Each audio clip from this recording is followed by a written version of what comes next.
నా మది నీదే చెల్లియ ముగింపు. అన్నయ్య అంటూ వినోద్ను పిలిచాడు విరాజ్.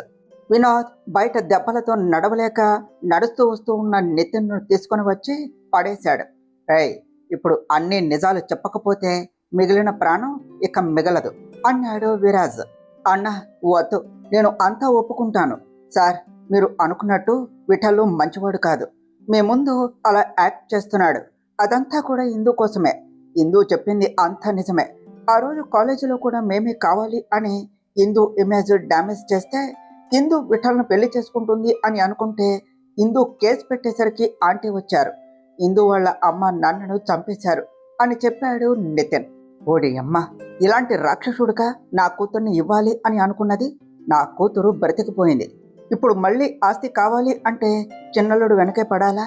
ఏం చేస్తాం? ఇప్పుడు ఆ ఇందుని అన్నయ్య బయటకు గెంటేస్తే నేను నా కూతురుతో రెండో పెళ్లి చేసేస్తాను అని మనసులో అనుకున్నది దమయంతి. అలా ఆ రోజు వెళ్ళిపోయిన ఇందు మళ్ళీ మాకు విరాజ్తో కలిసి దిగిన ఫోటోలో కనిపించింది.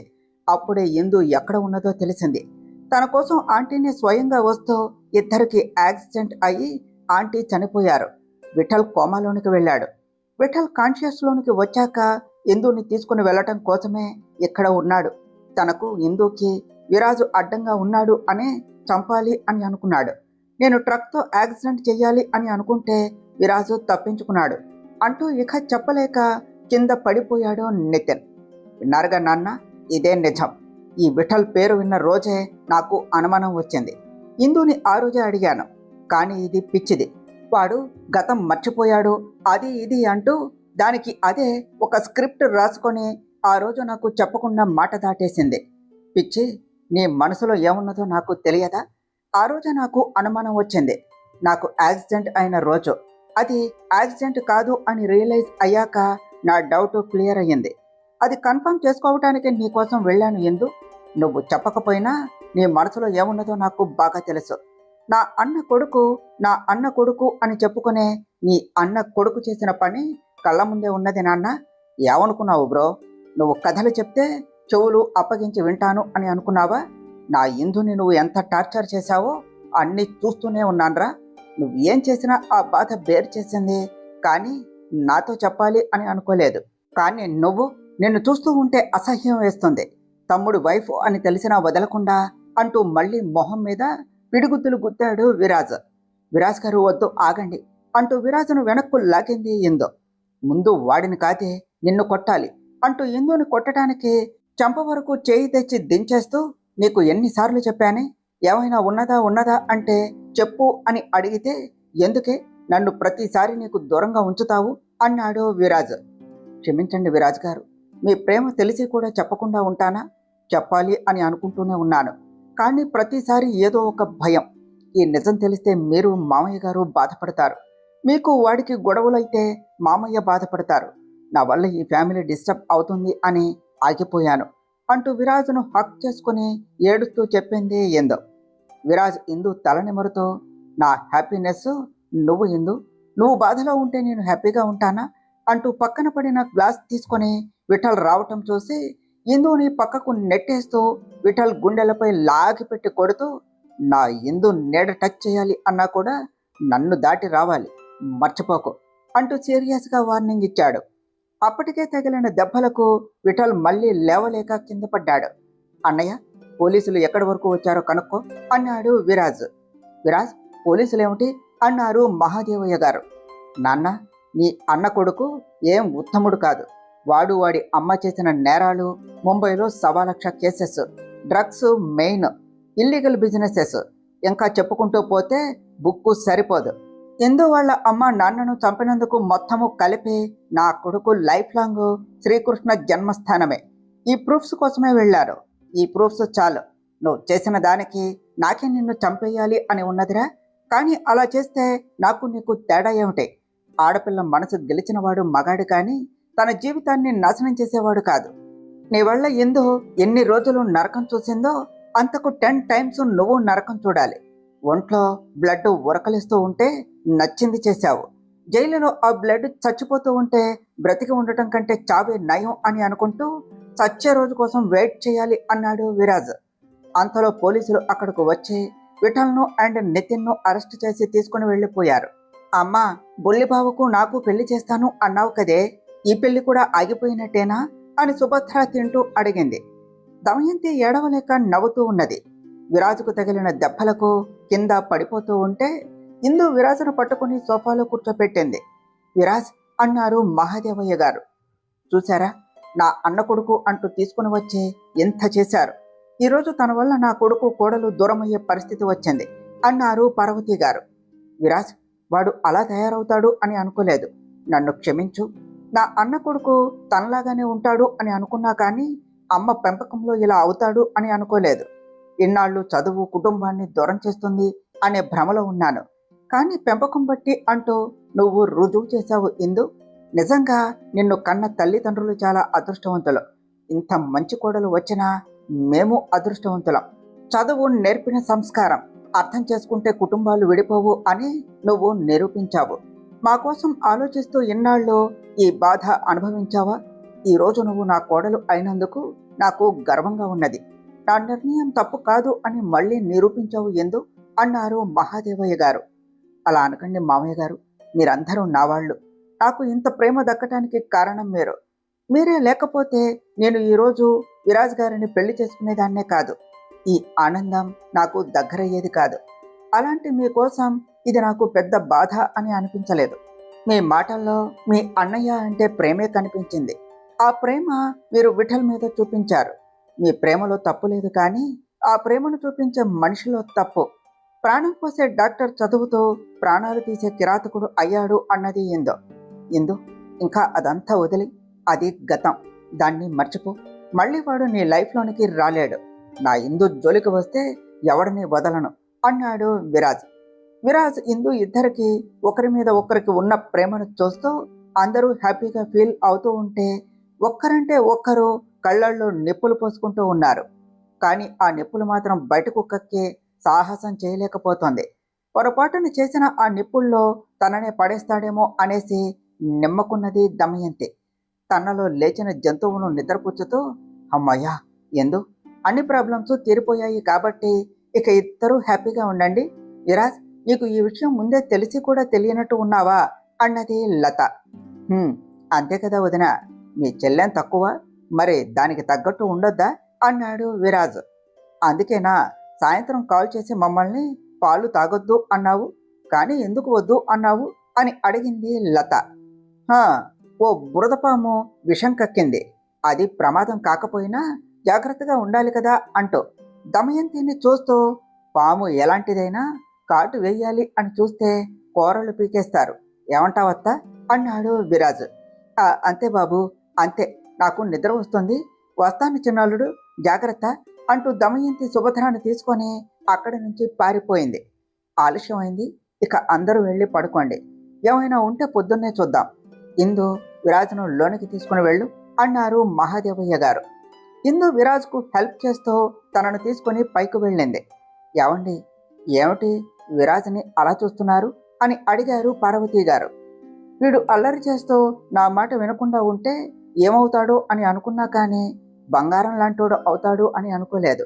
మనకింకేమీ బాధ లేదు, మన వరకు రాకుండా అన్నీ వాడే చూసుకుంటాడు అనే నమ్మకం వచ్చేసింది అన్నారు మహాదేవయ్య గారు. ఇందు విరాజును బెడ్ పై కూర్చోపెట్టి కాటన్ అండ్ స్పిరిట్ తీసుకుని వచ్చి విరాజు పక్కనే కూర్చొని విరాజు తలపై బ్లడ్ క్లీన్ చేస్తూ ఉంటే విరాజు ఇందు చేతిని కోపంగా పక్కకు నెట్టేశాడు. సారీ అని చెప్పింది ఇందు. ఎందుకు అన్నాడు విరాజు. ఏదైనా మీతో డిస్కస్ చేయమన్నారు, కానీ నేను మీకు చెప్పలేదు అని కోపంగా ఉన్నారు, అంతే కదా. సారీ విరాజ్ గారు, చెప్పాను కదా మీకు, కానీ చివరకు మీకు చెప్పేయాలి అని అనుకున్నాను, అప్పుడే మీరు పని ఉన్నది అని వెళ్ళిపోయారు విరాజ్ గారు. సారీ విరాజ్ గారు, ఇంకెప్పుడు ఇది డిస్కస్ చేయను, ఇదే లాస్ట్ టైము, ఈ ఒక్కసారికి ఫర్గివ్ చేయండి అంటూ క్యూట్ ఫేస్ పెట్టి విరాజును ప్రసన్నం చేసుకునే పనిలో పడింది ఎందు, నీకు చెప్పి చెప్పి నేను విసిగిపోయాను, నీ మీద చాలా కోపంగా ఉన్నదే అన్నాడు విరాజ్. ఇందు విరాజును హక్ చేసుకుంటూ, చెప్పాను కదా ఇంకెప్పుడు చేయను అనేసి, మీరు అలిగితే అలగండి, కానీ నా పని నన్ను చేసుకునివ్వండి, నేను తర్వాత మిమ్మల్ని కూల్ చేసుకుంటాను అన్నది ఇందు. కూల్ చేస్తావా? ఎలా కూల్ చేస్తావు అన్నాడు విరాజ్. ఏమున్నది, మీకోసం మీరు కూల్ అయ్యే వరకు జ్యూసెస్ ఇస్తూనే ఉంటాను అంటూ ఫస్ట్ ఎయిడ్ చేయడం స్టార్ట్ చేసింది ఇందు. ఇందు మాటకు విరాజు షాక్ అవుతూ బ్లాంక్ ఫేస్ వేసుకుని చూస్తూ ఉన్నాడు. ఇందు చిన్నగా నవ్వుకుంటూ విరాజ్ దెబ్బలకు ఆయింట్మెంట్ అప్లై చేస్తూ ఉన్నది. విరాజ్ గారు అయిపోయింది, ఇలా బుద్ధిగా ఉంటే ఎంత బాగున్నారు అంటూ విరాజు ముక్కు పట్టుకుని లాగుతూ ఉన్నది ఇందు. విరాజ్ అప్పుడు తేరుకుంటూ వెళ్తూ ఉన్న ఇందు చేయి పట్టుకుని వెనక్కు లాగాడు. విరాజ్ అలా లాగేసరికి ఇందు వెళ్ళి బెడ్ మీద పడగానే ఇందు మళ్ళీ లేవకుండా ఒకవైపుగా చెయ్యి వేసి లాక్ చేస్తూ, నీకు నా బాధ ఎప్పుడు అర్థమవుతుంది?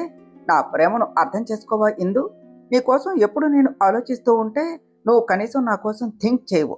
నీకు నేనంటే ప్రేమే లేదు అన్నాడు విరాజ్.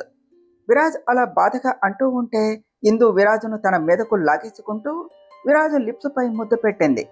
ఆ ముద్దులో ప్రేమ కోరిక కన్నా బాధ మాత్రమే తెలుస్తూ ఉంటే విరాజ్ కూడా ఇందు లిప్స్ వదలకుండా కంటిన్యూ చేస్తూ ఆ ముద్దులో ఇద్దరు ఒకరి బాధకు ఒకరు స్వాంతన పొందుతూ ఉన్నారు.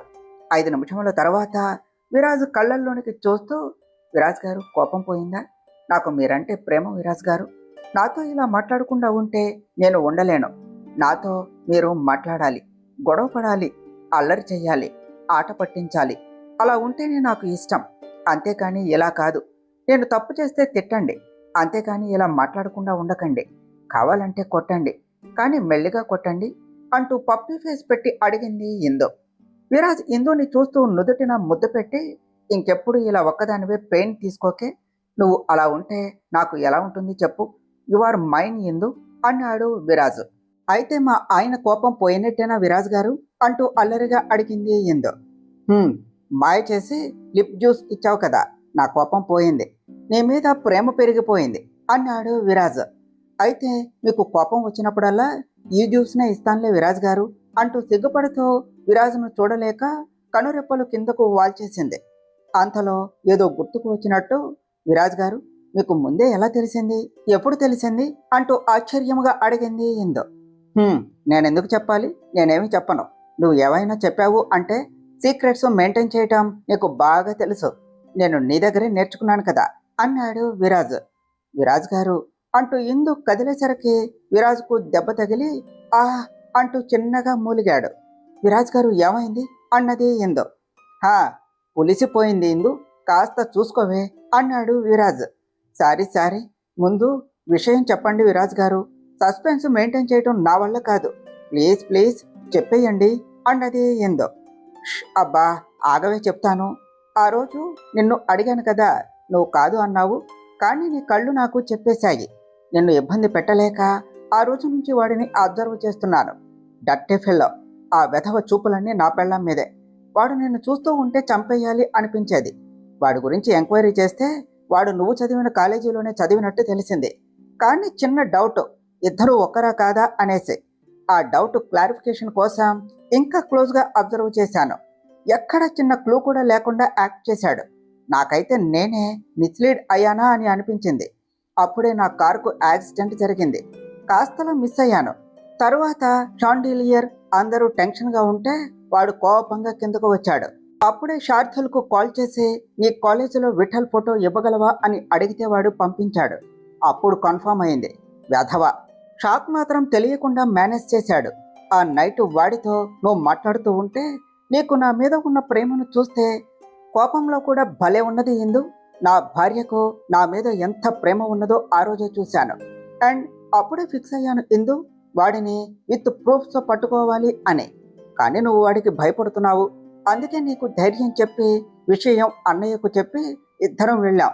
వాడిని పట్టుకొని వచ్చేలోపు వాడు ఎంత చేశాడు. వాడికి ఎంత ధైర్యం ఉంటే నా భార్య మీద చెయ్యి వేయాలి అని అనుకున్నాడు. నువ్వు భయపడకు ఇందు, ఇక వాడు నిన్నేమీ చేయలేడు. లైఫ్లో మళ్ళీ బయటకు రాడు అన్నాడు విరాజ్. మీరుండగా నాకు ఇంకేం భయం లేదు విరాజ్ గారు అన్నది ఇందు. హ్యాపీనెస్ చూసి విరాజ్ కూడా హ్యాపీగా ఫీల్ అయ్యాడు. ఇన్ని రోజులు బాధతో అలసిన మనసు సంతోషంతో నిండిపోగానే ఇద్దరు హ్యాపీగా ఒకరి కౌగిల్లో ఒకరు అలానే పడుకుండిపోయారు. 10 రోజుల తర్వాత విరాజ్ ఇప్పుడే కాల్ వచ్చింది. ఆ విఠల్కు లైఫ్ వేశారు. ఇక ప్రాబ్లమ్స్ అన్నీ సాల్వ్ అయినట్టే కదా అన్నాడు వినోద్. అన్నయ్య అంటూ వాళ్ళ నాన్న బాధపడటం చూస్తూ, నాన్న మీ అన్న కొడుకైనా మీ కొడుకైనా తప్పు తప్పే కదా, అలా ఫీల్ అవ్వకండి అన్నాడు విరాజ్. విరాజ్కి అప్పటికి ఆ దెబ్బలు కూడా తగ్గిపోవటంతో ఆ రోజు ఆఫీస్కి రెడీ అవుతూ ఉన్నాడు. ఇందు ఇందు అని పిలిచాడు. ఇందు వచ్చి విరాజు టై సెట్ చేస్తూ "హ్మ్, కదలకుండా ఉండండి విరాజ్ గారు" అంటూ "ఏమిటి చెప్పండి" అని అన్నది. విరాజ్ చేతులు ఇందు నడుమును చుట్టేస్తూ దగ్గరకు తీసుకుంటుంటే ఇందు విరాజు చేసే పనులకు తనలో తానే నవ్వుకుంటూ టై సెట్ చేస్తూ ఉన్నది. ట్రాన్స్పరెంట్గా కనిపిస్తూ ఉన్న తన లిప్స్ను టచ్ చేస్తూ "ఇందు, నాకు జ్యూస్ కావాలి, ఎనర్జీ లేదు" అని ముద్దుగా అడిగాడు విరాజ్. ఎనర్జీ లెవెల్స్ బాగానే ఉన్నాయి కదా విరాజ్ గారు, ఇప్పుడు జ్యూస్ ఏం అవసరం లేదు, సైలెంట్గా ఆఫీస్కి వెళ్ళండి అన్నది ఇందు. "ఉహుం, నాకు ఇప్పుడు లిప్ జ్యూస్ కావాలి కావాలి" అంటూ చిన్నపిల్లవాడిలా పెద్దగా అరుస్తూ గొడవ చేస్తూ ఉన్నాడు విరాజ్. విరాజ్ గారు ఆపండి అంటూ ఇందు ముందుకు వచ్చేంతలో విరాజ్ ఇందు లిప్స్ను లాక్ చేసేశాడు. 5 నిమిషముల తర్వాత ఇందు విరాజ్ని చిరుకోపంగా చూస్తూ చెదిరిన విరాజ్ హెయిర్ని సెట్ చేస్తూ "మీరు మొండళ్ళలాగా తయారవుతున్నారు" అని అన్నది. "హ్మ్, నీ దగ్గరే నేర్చుకున్నా ఇందు" అంటూ నవ్వేస్తూ బయటకు వచ్చాడు విరాజ్. ఇందు నవ్వుకుంటూ విరాజ్ గారిని ఆఫీస్కు పంపించడం పెద్ద యుద్ధం అని అనుకుంటూ విరాజ్ వెనకే ఇందు కూడా వచ్చింది. విరాజ్ కిందకు వస్తూ ఉంటే హాల్లో ఉన్న వాళ్ళు విరాజ్ను చూసి ముసిముసిగా నవ్వుకుంటూ ఉన్నారు. విరాజ్కి అర్థం కానట్టు ఉంటే ఇందు వైపు చూసి "ఇందు, నేను బాగానే ఉన్నానా, అందరూ అలా నవ్వుతున్నారు" అని అన్నాడు. ఇందు అంటూ లత పిలిచేసరికి ఇందు తన వైపు చూసింది. విరాజ్ షర్టు అంటూ చూపిస్తూ స్టిక్కర్ చూపించింది లత. ఇందు విరాజ్ వైపు చూసేసరికి విరాజ్ షర్టు మీద ఉన్న తన స్టిక్కర్ చూసి విరాజ్కు అడ్డుగా వచ్చేస్తూ "విరాజ్ గారు, మీరు ఎప్పుడు ఇంతే" అంటూ స్టిక్కర్ తీసుకొని పెట్టుకున్నది.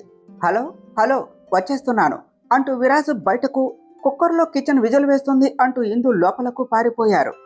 వాళ్ళను అలా చూసి అందరూ నవ్వుకున్నారు.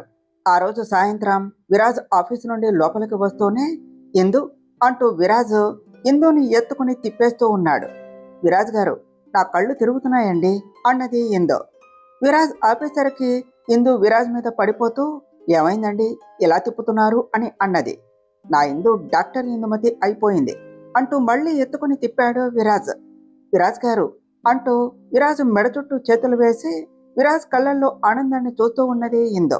"విరాజ్, ఏమిట్రా అలా తిప్పుతున్నావు, కోడలికి కళ్ళు తిరుగుతాయి" అన్నారు పార్వతి గారు. "అమ్మా" అంటూ విరాజ్ ఇందుని కిందకు దించి "అమ్మా, నీ కోడలు డాక్టర్ అయిపోయింది, యూనివర్సిటీ గోల్డ్ మెడల్" అని చెప్పాడు. అందరూ ఇందుకి కంగ్రాట్స్ చెప్పారు. "ఇందు గారు, ఈరోజు మీరు చాలా ఆనందంగా ఉన్నారు కదా, ఈ రోజైనా నన్ను వదిలేయరా, నేను మా ఊరు వెళ్ళిపోతాను" అంటూ భయంగా అడిగింది నిషా. రోజుకో విధంగా ఇందు ఇచ్చే పనిష్మెంట్కి దడుచుకుంటూ "విరాజ్ గారు, వదిలేద్దామా" అన్నది ఇందు. "హ్మ్, అది నీ ఇష్టం, లేడీస్ విషయంలో అస్సలు ఇంటర్ఫీరియర్ అవను" అన్నాడు విరాజ్. "ఈసారికి వదిలేస్తున్నాను, ఇలాంటి పిచ్చి పిచ్చి వేషాలు వేశావంటే ఈసారి గన్నేరు పప్పుతో జ్యూస్ చేసి ఇస్తాను, పోతావు" అన్నది ఇందు. "మీరు రోజు ఇచ్చే జ్యూసులు తాగటం కంటే ఒకేసారి అది తాగిపోవటం నయం.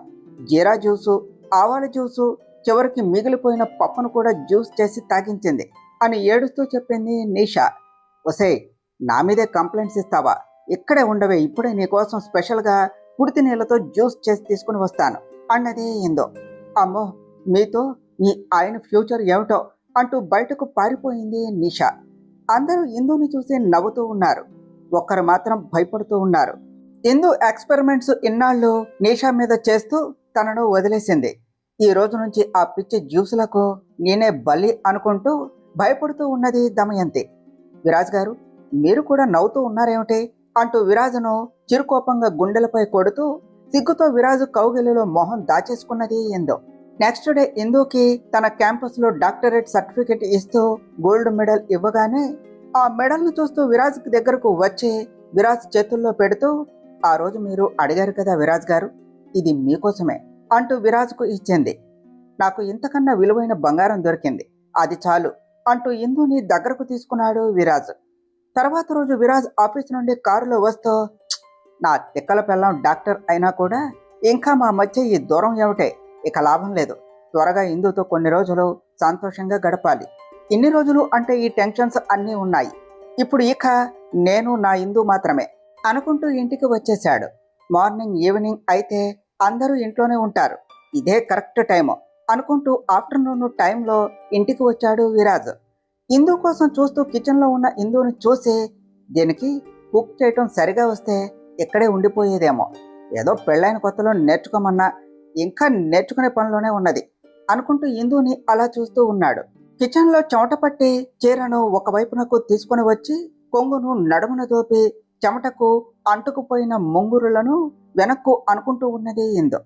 విరాజ్ ఇందుని రెప్పవేయటం కూడా మర్చిపోయి అలా చూస్తూ ఉన్నాడు. విరాజ్, నువ్వు చాలా లక్కీ బంగారం, లేకపోతే ఇంత అందమైన భార్య దొరికేదా? నిన్ను ఇలా దూరం నుంచి చూస్తూ ఉండటం ఇక మన వల్ల కాదు అనుకుంటూ మెల్లిగా అడుగులో అడుగు వేసుకుంటూ ఇందుని చేరుకున్నాడు. ఆచ్ఛేదనంగా ఉన్న నడుము చుట్టూ చేతులు ముందుకు తీసుకుని వస్తూ ఉంటే ఇందు ఆ చేతులు చూసి నవ్వుతూ వెనక్కు తిరిగి ఏమిటి అన్నట్టు కళ్ళెగరేసింది. విరాజ్ ఇందుని టైట్గా హక్ చేసుకుంటూ, నాకు అర్జెంటుగా లిప్ జ్యూస్ కావాలి అమ్మాయి అన్నాడు. సిగ్గు లేకుండా తయారవుతున్నారు. కిచెన్లో మీ రొమాన్స్ ఏమిటి విరాజ్ గారు? అయినా అప్పుడే వచ్చేసారేమిటి అన్నది ఇందు. నాకొక పెంకి పెళ్ళాం ఉన్నది, దానికి ఏమీ తెలియదు. పెళ్ళైన కొత్తలో శారీ కట్టుకోవటం కూడా రాదు, నేనే అన్నీ నేర్పించాను అంటూ మెడ మీద పెదవులతో రాస్తూ అన్నాడు విరాజ్. ఇందు విరాజు చేష్టలకు చిన్నగా నవ్వుకుంటూ అలానే ఉన్నది. అయితే ఏమైంది ఇప్పుడు విరాజ్ గారు అని అడిగింది ఇందు. ఏమైంది అంటే, నా పెళ్ళానికి రొమాన్స్ కూడా తెలియదు, అందుకే స్పెషల్ క్లాసెస్ చెప్పాలి అని వచ్చాను అంటూ స్పెషల్ క్లాసెస్ కండక్ట్ చేయనా ఇందు అన్నాడు విరాజ్. నేను కుక్ చెయ్యాలి అన్నది ఇందు. నేను హెల్ప్ చేస్తాను అన్నాడు విరాజ్. తర్వాత బట్టలు వాష్ చేయాలి అన్నది ఇందు. నేను హెల్ప్ చేస్తాను, ఇంకా ఏమైనా ఉన్నాయా అన్నాడు విరాజ్. మా ఆయనకు ముద్దులు కావాలట, మీరు ఇచ్చేస్తారా అన్నది ఇందు. అంటూ అంతలోనే ఇందు నవ్వుతూ ఉంటే, హే దొంగ అంటూ నవ్విస్తూ అన్నాడు విరాజ్. ఇద్దరు అలా కబుర్లు చెప్పుకుంటూ ఉన్నారు. విరాజ్ ఇందుని వదలకుండా తనతో పాటు కుక్ చేస్తూ ఉన్నాడు. ఏవండి, నాకు ఆకలి అవుతుంది, వాళ్ళు 2 గంటల నుంచి వంట చేస్తూనే ఉన్నారు అని అన్నారు పార్వతి గారు. పార్వతి, వాళ్ళు ఇప్పుడే కదా సఖ్యంగా ఉంటున్నారు, కాసేపు ఆగుదాం, వాళ్ళు వచ్చేస్తారు అన్నారు మహాదేవయ్య గారు. ఇద్దరు బయటకు వచ్చేసరికి అందరూ హాల్లో ఉండేసరికి ఇందు సిగ్గుతో తలదించేసింది. ఇందు, అందరూ ఇక్కడే ఉన్నారు, చెప్పనే లేదు అన్నాడు విరాజ్. అంతా మీ వాళ్లే అంటూ చూస్తూ, అత్తయ్య మామయ్య లంచ్ చెద్దురు రండి అని పిలిచింది ఇందు. అమ్మా, 4ంటికి ఏం తింటాం కానీ కాఫీ తీసుకురా అమ్మా అన్నారు పార్వతి గారు. అప్పుడు టైం చూసుకుంటూ ఇద్దరు సిగ్గుతో తలదించేశారు. రూమ్లోనికి వచ్చిన విరాజ్, ఇందమ్మా ఇంకెప్పుడే నాకు పర్మిషన్ ఇచ్చేది అన్నాడు. మా వారు ఈరోజు మంచి మూడ్లో ఉన్నట్టున్నారు అని నవ్వుతూ అడిగింది ఇందు. విరాజ్ ఇందు నడుం మీద చేతులు పెట్టి నడుం మీద మొహం పెట్టేస్తూ, చాలా మంచి మూడ్లో ఉన్నాను, అయితే కనిద్దామా అని హస్కీగా అన్నాడు. ఇందు సిగ్గుపడుతూ, నేను అసలు కాదు అన్నానా విరాజ్ గారు? మీరే కదా అన్నారు, ఇప్పుడు నన్నే అడుగుతున్నారా అంటూ విరాజ్ తలలో వేళ్లు పోనిస్తూ నెమురుతూ అన్నది. హే దొంగ, నన్నే అంటున్నావా? అయిపోయావే ఈరోజు నా చేతుల్లో అంటూ విరాజ్ ఇందు మీదకు వచ్చేస్తూ ఉంటే, విరాజ్ గారు ఒక్క నిమిషం, నా ఫస్ట్ నైట్ ఇలా ఇక్కడ ఇంత సింపుల్గా ఏమీ బాగలేదు. స్పెషల్గా దూరంగా గడ్డగట్టుకుపోయే చలి పుట్టించే కొండలు, దగ్గరగా ఆ చలికి వేడి పుట్టించే మీ కౌగిలి, మీరు నేను ఇద్దరమే ఒక్కరం అన్నట్టుగా, పూర్తిగా ఎలాంటి భయాలు లేకుండా కేవలం మీరు మాత్రమే ఉండేలా అయితే అక్కడ అంటూ సిగ్గుపడుతూ చెప్పింది ఇందు. విరాజ్ ఇందుని అలానే చూస్తూ ఉన్నాడు. ఏమిటి విరాజ్ గారు అలా చూస్తున్నారు అని అడిగింది ఇందు. ఈ తింగర మేళం ఎలా మేనేజ్ చేస్తుంది అని అనుకున్నాను, కానీ ఇందు నీలో చాలా ఫ్యాంటసీస్ ఉన్నాయి. అయితే ఈ టైంలో స్విస్ చాలా ప్లెజెంట్గా ఉంటుందట, వెళ్ళిపోదామా? ఓ 1 వీక్ హ్యాపీ ఇందు, ఇప్పుడే బుక్ చేసేద్దాం అంటూ మొబైల్ తీసుకొని స్విస్కు టికెట్స్ చేసే పనిలో పడ్డాడు విరాజ్. విరాజ్ గారు అప్పుడేనా అన్నది ఇందు.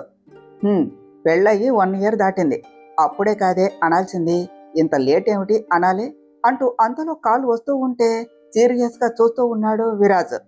విరాజ్ గారు కాల్ వస్తూ ఉంటే అలా సీరియస్గా చూస్తున్నారు, లిఫ్ట్ చేయకుండా అన్నది ఇందు. ఆ స్టీఫెన్ కాల్ చేస్తున్నాడు, షీలా వాళ్ళ అన్నయ్య అని చెప్పాడు విరాజ్. లిఫ్ట్ చేయండి అన్నది ఇందు. అంటూ లిఫ్ట్ చేసి మాట్లాడి కాల్ కట్ చేశాడు విరాజ్. ఏమిటండి అని అడిగింది ఇందు. షీలా ఎంగేజ్మెంట్ అట, అన్ని మర్చిపోయి ఎంగేజ్మెంట్కు రమ్మన్నాడు అని చెప్పాడు విరాజ్. వెళ్దాం విరాజ్ గారు అన్నది ఇందు. ఎందుకే అన్నాడు విరాజ్. "హ్మ్, వెళ్దాం అంతే, ప్లీజ్ విరాజ్ గారు" అంటూ క్యూట్గా అడిగింది ఇందు. అబ్బా, ఈ పెళ్ళాల్లో ఏదో మ్యాజిక్ ఉన్నది, కింగ్ లాంటోడినైనా కూడా బెండ్ చేసేస్తారు. వెళదాం లేవే, ఇప్పుడు దాని గోల ఎందుకు అంటూ ఇందు వేళ్లు పట్టుకుని ఆటలాడుతూ ఉన్నాడు విరాజ్. షీలా ఎంగేజ్మెంట్ రోజు రానే వచ్చింది. ఇందు ఫంక్షన్ టైంకు ఇంకా రాకుండా ఏం చేస్తున్నావు అంటూ రూమ్లోనికి వస్తూ ఇందుని చూస్తూ ఉన్నాడు విరాజ్.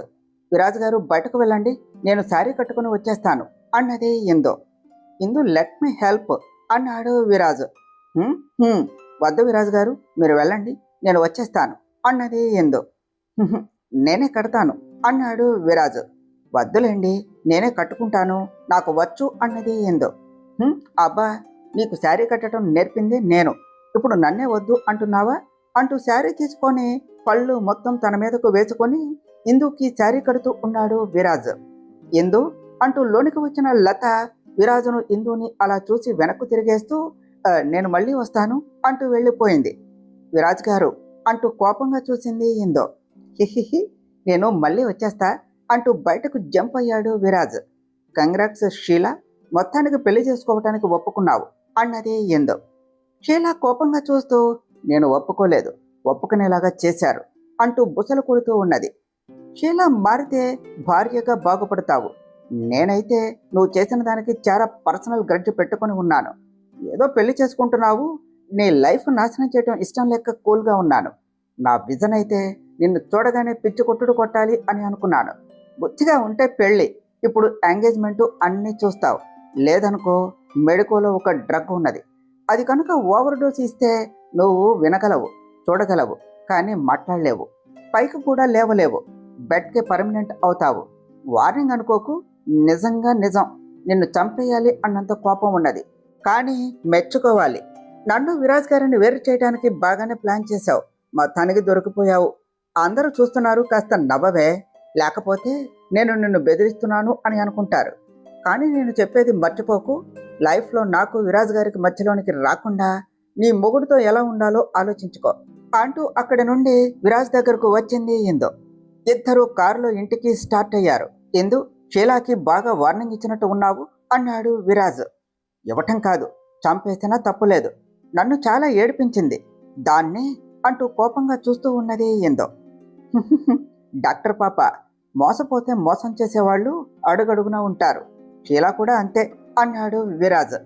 ఇందు చిరుకోపంగా చూస్తూ అంతా మీ వాళ్ళే, అప్పుడు నా ప్రేమ నేను మర్చిపోలేను, అది ఇది అన్నారు, నేను చాలా డీప్గా ఫీల్ అయ్యాను అని అన్నది. నా ప్రేమ కూడా నువ్వే కదా ఇందో అన్నాడు విరాజ్. విరాజ్ గారు, రైన్ పడుతుంది, ఒకసారి ఆపండి అంటూ ఇందు కారు దిగుతూ చిన్నపిల్లల వర్షంలో ఎగురుతూ ఉన్నది. వర్షంలో తడుస్తూ ఉన్న తన అందాలు విరాజులో కొత్త ఆశలు పుట్టిస్తూ ఉంటే విరాజ్ వెళ్ళి ఇందుని హక్ చేసుకుంటూ దగ్గరకు తీసుకున్నాడు.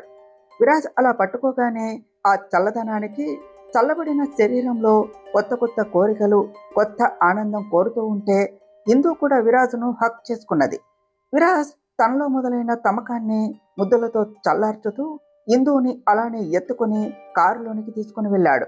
ఇందుని కారులో బ్యాక్ సీట్లో పడుకోబెడుతూ లిప్స్ మీద మెరుస్తూ ఉన్న వాటర్ స్ప్రింకిల్స్ను లైట్గా లిప్ చేశాడు. ఇందు, నీకు ఇష్టమేనా అంటూ తన కళ్ళల్లోనికి చూస్తూ అడిగాడు. అప్పటికి విరాజ్ సాంగత్యం కోరుకుంటూ ఉన్న ఇందు విరాజును తన మీదకు లాక్కుంటూ విరాజ్ లిప్స్ పై ముద్దు పెట్టింది. విరాజ్ ఇందు ముద్దునే అంగీకారంగా భావిస్తూ తన ఎదపై తడిచిన వస్త్రాలు కొత్త అందాలను చూపిస్తూ ఉంటే ఆర్తిగా స్పృశిస్తూ ఎదపైన పైటను తొలగిస్తూ తన పరువాలపై మొహాన్ని దాచేస్తూ తనపై ముద్దుల దాడి మొదలుపెట్టాడు. ఇందు శరీరంపై ఒక్కొక్క ముద్దుకు ఒక్కొక్క ఆర్నమెంటు వేరు అవుతూ ఇద్దరూ కూడా కొత్త అందాలను చూస్తూ శృంగార సామ్రాజ్యాన్ని ఏలుతూ ఉన్నారు. ఇందుకి తగ్గట్టు తనను తను అడ్జస్ట్ చేసుకుంటూ ఇందుతో తొలి సంగమానికి సిద్ధమయ్యాడు. ఇందు, ఆర్ యూ ఫీల్ బెటర్ అంటూ ఇందుని అడుగుతూ తన కష్టాన్ని ఇష్టంగా మారుస్తూ ఇందుని తన సొంతం చేసుకుంటూ ఉన్నాడు. ప్రతి 5 నిమిషములకు ఒకసారి అడుగుతూ ఇందుకి కష్టం లేకుండా చూస్తూ ఉన్న విరాజ్ ప్రేమకు ఇందుకి విరాజ్ ఇంకా ఇంకా నచ్చేస్తూ ఉన్నాడు. నీతో కలిగే ఏ కష్టమైనా నాకు ఇష్టమే విరాజ్ అనుకుంటూ ఆడదానిగా తనలోని సిగ్గు విరాజు సాంగత్యంలో దూరమవుతూ ఉంటే విరాజు ప్రేమకు బందీ అయ్యింది. ఇద్దరి మధ్య ఉన్న ఆ చిన్న దూరం కూడా దగ్గర అవ్వక ఇద్దరూ ఒక్కటయ్యారు. వర్షం సాక్షిగా తనలో రేగిన వేడిని చల్లార్చుకుంటూ ఉన్నారు. థ్యాంక్స్ ఇందు అంటూ రూమ్లోనికి వచ్చిన ఇందుని హక్ చేసుకుంటూ అన్నాడు విరాజ్. ఇందు నవ్వుతూ దేనికి విరాజ్ గారు అంటూ విరాజ్ చంప నిమురుతూ అడిగింది. అడిగిన వెంటనే నా కోసం ఒప్పుకున్నావు కదా అందుకనే అన్నాడు విరాజ్. నేను ఒప్పుకోవడం ఏమిటి విరాజ్ గారు, నేను మీ హక్కు, మీ సొంతం అంటూ విరాజ్ వైపునకు తిరుగుతూ కానీ మీతో నా ఫస్ట్ నైట్ ఫాంటసీ అలానే ఉండిపోయింది అని అన్నది.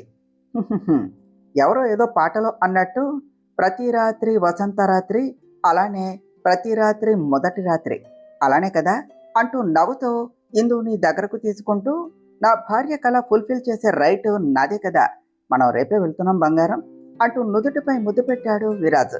నెక్స్ట్ డే ఇందు అక్కడ చలిగా ఉంటుందట, దుప్పట్లు 2 ఎక్కువ పెట్టుకోండి అన్నారు పార్వతి గారు.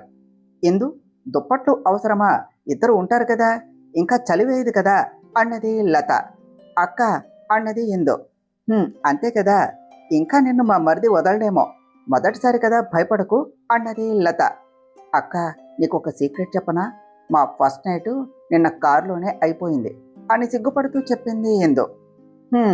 మా మరిది తొందర చూస్తూ ఉంటే నేను త్వరలోనే పెద్దమ్మ అయ్యేలా ఉన్నాను కదా అన్నది లత. ఇందు సిగ్గుపడుతూ ఉన్నది.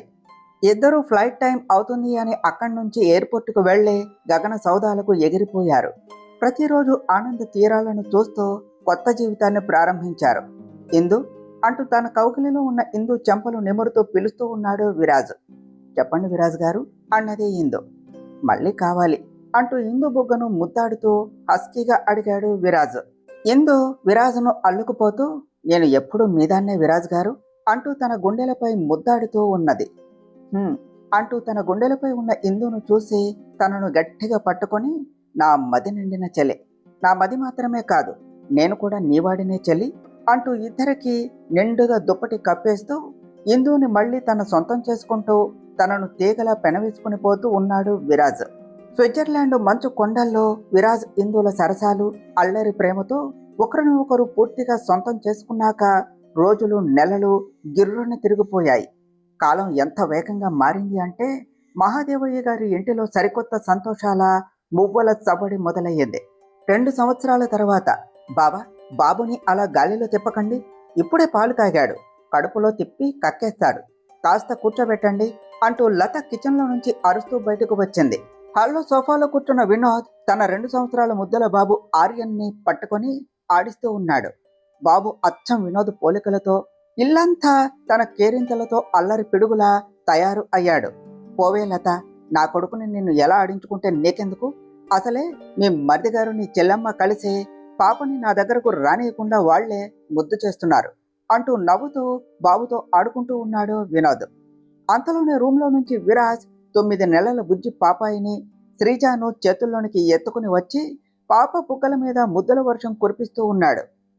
బావగారు, విరాజ్ గారు పొద్దున్నుంచి పాపను నా చేతికి ఇస్తే కదా, విరాజ్ గారు కాస్త పాపను ఇవ్వండి, దానికి స్నానం చేయించాలి అంటూ ఇందు విరాజ్ వెనకే వస్తూ అడిగింది. విరాజ్ ఇందు నడుముని ఒక చేత్తో పట్టుకుని దగ్గరకు లాక్కుంటూ ఇవ్వను, ఇందు నా కూతురు, నా ముద్దల పాప, అసలే నా బంగారం, కళ్ళు ముక్కు అచ్చం నీలాగే ఉన్నాయి, నిన్ను చూసినప్పుడల్లా నాకు ఎంత ఉత్సాహం వస్తుందో, నా కూతురు ముఖం చూస్తూ ఉంటే అంతకంటే ఎక్కువ ఆనందంగా ఉంటుంది, నా కూతురుని చూస్తూ ఉంటే నా నీరసం అంతా పోయి ఎనర్జీ వచ్చేస్తుంది, ఇక నాకు ఎలాంటి జ్యూసులు కూడా అవసరం లేదేమో అంటూ హస్కీగా అల్లరిగా అన్నాడు విరాజ్. విరాజ్ మాటలకు ఇందుకి సిగ్గుగా అనిపించింది. అబ్బా విరాజ్ గారు, అక్క, బావగారు అందరూ ఇక్కడే ఉన్నారు అంటూ ఎర్రబడిన బుగ్గలతో విరాజ్ గుండెలపై మెల్లగా కొట్టింది. లత నవ్వుతూ అయ్యో చెల్లెమ్మ, మా మరిది మారళ్లే, పెళ్ళై 2 ఏళ్లైనా పాప పుట్టినా నీ మీద ఆ ప్రేమ అల్లరి అస్సలు తగ్గలేదు కదా అని అన్నది. మహాదేవయ్య గారు పార్వతి గారు హాల్లో కూర్చొని పిల్లల అల్లరిని కోడళ్ళ నవ్వులను చూస్తూ మురిసిపోతూ ఉన్నారు. చూసావా పార్వతి, ఒకప్పుడు విఠల్ చేసిన పనులకు మన కుటుంబం ఏమైపోతుందో అని భయపడ్డా, కానీ ఈరోజు నా 2 కోడళ్ళు మన ఇంటికి నిజమైన మహాలక్ష్ములుగా మారారు. మనవడు మనవరాలితో ఇల్లంతా పండుగలాగా ఉన్నది అన్నారు మహాదేవయ్య గారు ఆనందంగా. పార్వతి గారు కళ్ళల్లోని నీళ్లను తుడుచుకుంటూ, అవునండి, మన ఇందు నేర్పరితనంతో, విరాజు ధైర్యంతో ఈరోజు మన కుటుంబం ఇలా నిండుగా ఉన్నది అన్నారు. ఒక మూలన కూర్చున్న దమయంతి ఇందు నేర్పరితనాన్ని, కుటుంబంలో ఇందుకి ఉన్న గౌరవాన్ని చూసి ఇంకేమీ మాట్లాడలేక నోరు మూసుకొని ఉండిపోయింది. పొరపాటున ఇందు జోలికి వస్తే విరాజు ఏ స్థాయికైనా వెళ్తాడు అని ఆమెకు బాగా అర్థమైపోయింది. ఆ రోజు సాయంత్రం పిల్లలు ఇద్దరూ నిద్రపోయాక వెన్నెల వెలుగులో గార్డెన్లో విరాజ్ ఇందు కూర్చొని ఉన్నారు. విరాజ్ మెల్లగా ఇందు చేతి వేళ్లలోనికి తన వేళ్లను పోనిస్తూ ఇందుని తన గుండెలపైకు లాక్కుంటూ ఇందు అని పిలిచాడు. ఇందు విరాజ్ గుండెలపై తలవాల్చి, చెప్పండి విరాజ్ గారు అని అన్నది. ఇందు, నువ్వు నా జీవితంలోనికి వచ్చి నాకు ఇంత మంచి లైఫ్ను ఇచ్చి, ముద్దుల పాపను ఇచ్చి నా లైఫ్ను కంప్లీట్ చేశావు. నా సంతోషం, నా ఊపిరి అన్నీ నువ్వే ఇందు అని అన్నాడు విరాజ్.